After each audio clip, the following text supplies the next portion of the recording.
And hello, cats and kittens, and welcome to We Synced It. Yes, it's a weekly podcast that focuses in on all the movies, TV, and entertainment in between. I am one of your hosts, Pat. And this is Kev, and today we've got a full house going on. We are joined by, once again, Niall Fortner. Welcome, Niall. Hey, what's up, everyone? Thanks again for being back. We've got Skinner. Once again, guys, once again. And we are joined by the first time by two lovely special guests. We have Lola. Welcome, Lola. Hello. And Lola, you go by another name. I'm a piece of chef.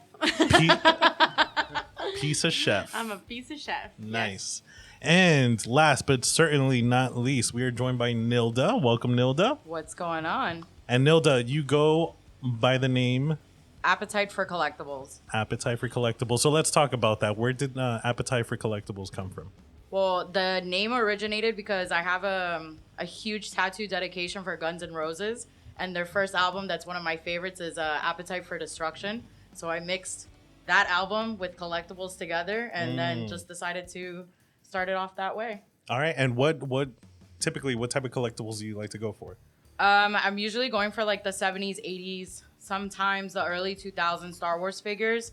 I've been dabbing into Transformers now, and then recently I was able to find all my original Turtles at my mom's house.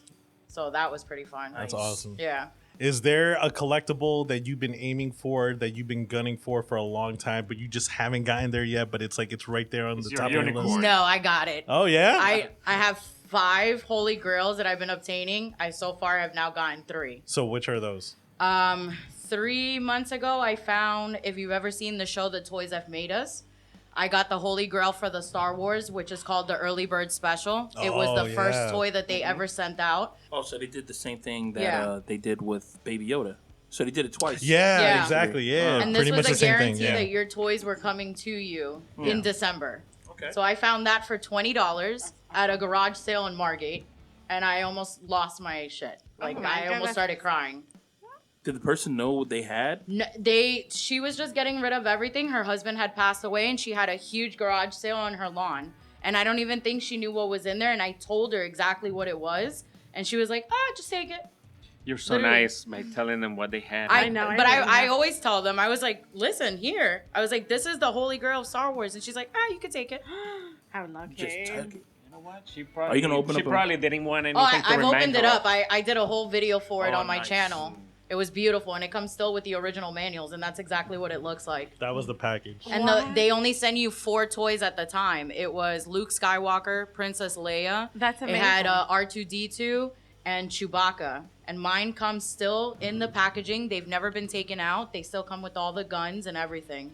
So this came out in the 1970s. That means that the one that you have it's brown. Like that paper must be like. So the carded box that it came with is brown. The husband never took it out. Wow. So the actual plastic container that it comes with, it's still white. The manuals are still in bright color. How much is it worth? Right now, if I ungraded, it's a $5,000 toy. Graded, Christ. which I'm actually going tomorrow to CAS in West Palm Beach to go get that one graded, to go get my original Boba Fett with the rocket launcher. Yeah, that going to choke get fits, that yeah. graded. That one alone graded. The last one I sold, that I saw sold for CAS, which was like a 89, sold for $15,000. Damn. I'm never selling it though. That's incredible. Yeah, This is a toy that I'm going to be buried with when I die. So back to the Holy Grails. You had Early Bird, Boba Fett. Then the other one for Star Wars that I also have is they had the original shooting gun machine that was also on the Toys That Made Us. I found that for $100 at a garage sale. Oh, wow. And then 3 days ago, I got the best Holy Grail ever that we actually built it yesterday, and we did like a live stream on it on my IG. I was able to find the 1986 Eternia from Masters of the Universe, and it's incomplete. It comes with Snake Mountain, Castle Grayskull, and Eternia, and it came with all the original figures. So is this number 4 on your That's Holy number Grail? 4. And then you said 5 originally. Well, yeah, there's 5 in total, but when I said I had the 3, it was the Star Wars, this one, the Boba Fett rocket launcher, and then Eternia is my 3rd one.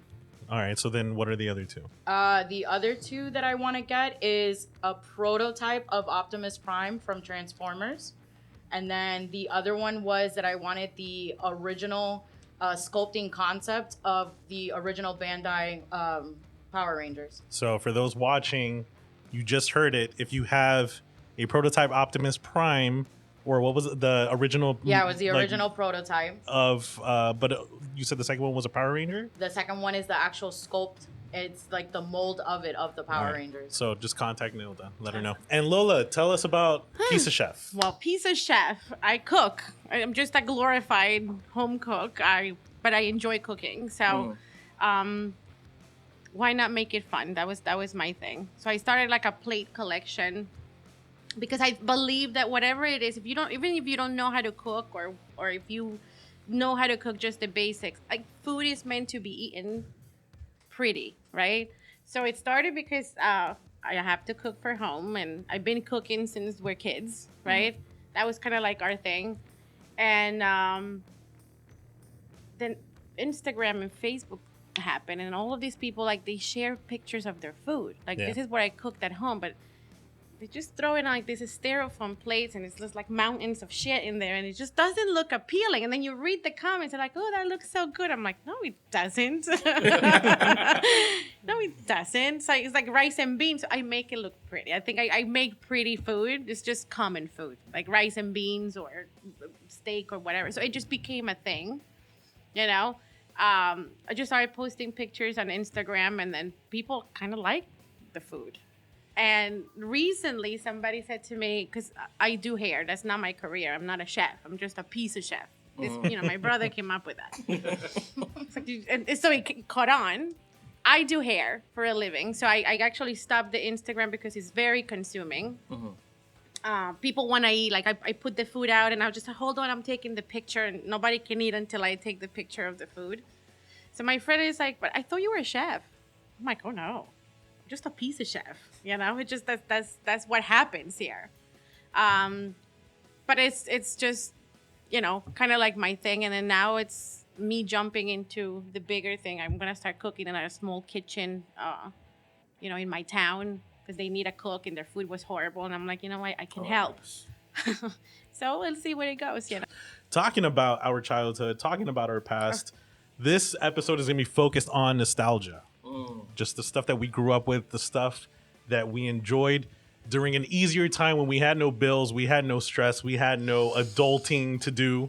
So life was just a lot better. We're going to talk about which nostalgic trends from the 80s, 90s, or early 2000s that just definitely needs to make a comeback. Let's go ahead and start with Niall. Niall, what did you pick from your childhood that you think needs to come back?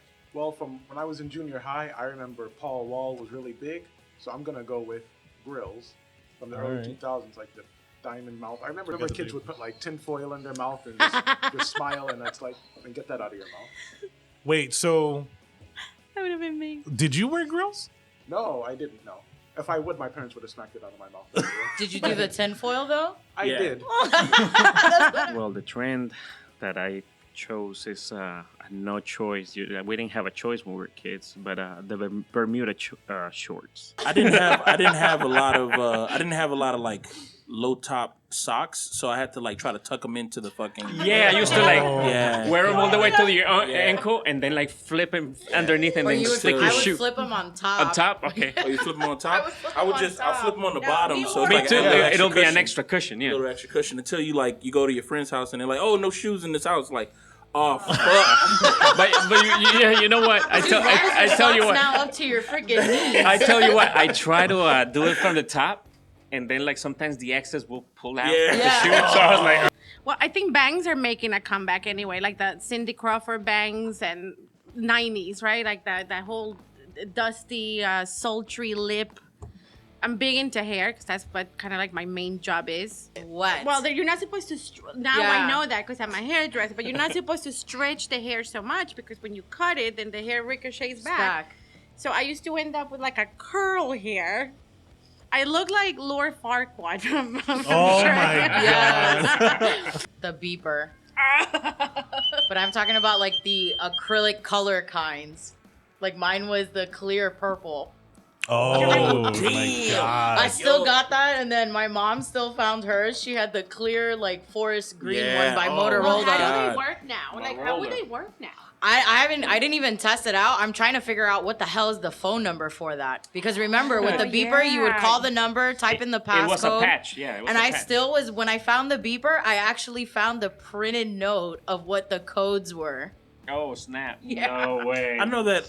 I know I watch like those Chicago med shows, and they still have beepers, right? Yeah, Like, doctors still have doctors beepers, still but they do. don't. they don't say anything. It's Yeah, just, we don't use them in my facility.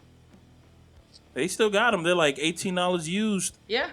$18. There's Yo. people that are still there's people that I know that I'm are telling big you. on the 90s trend and they still use Yo, theirs. the thing is, it's like if I'm out and about, right, and I see somebody like phone just goes off. Like first and foremost, if I hear your audio on your phone, I'm automatically like, what year is this? But if I see you go, oh shit, hey, you got a phone that I can go to? I got to make a phone call. I'm at this point, I'm like, holy shit, I'm Marty McFly. That's right. That's right. Like that. Oh, And but I do then- remember this And fucking then Napster came. this lady, this song.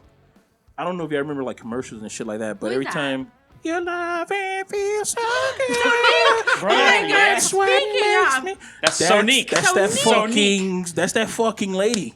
Cause I'm obsessed.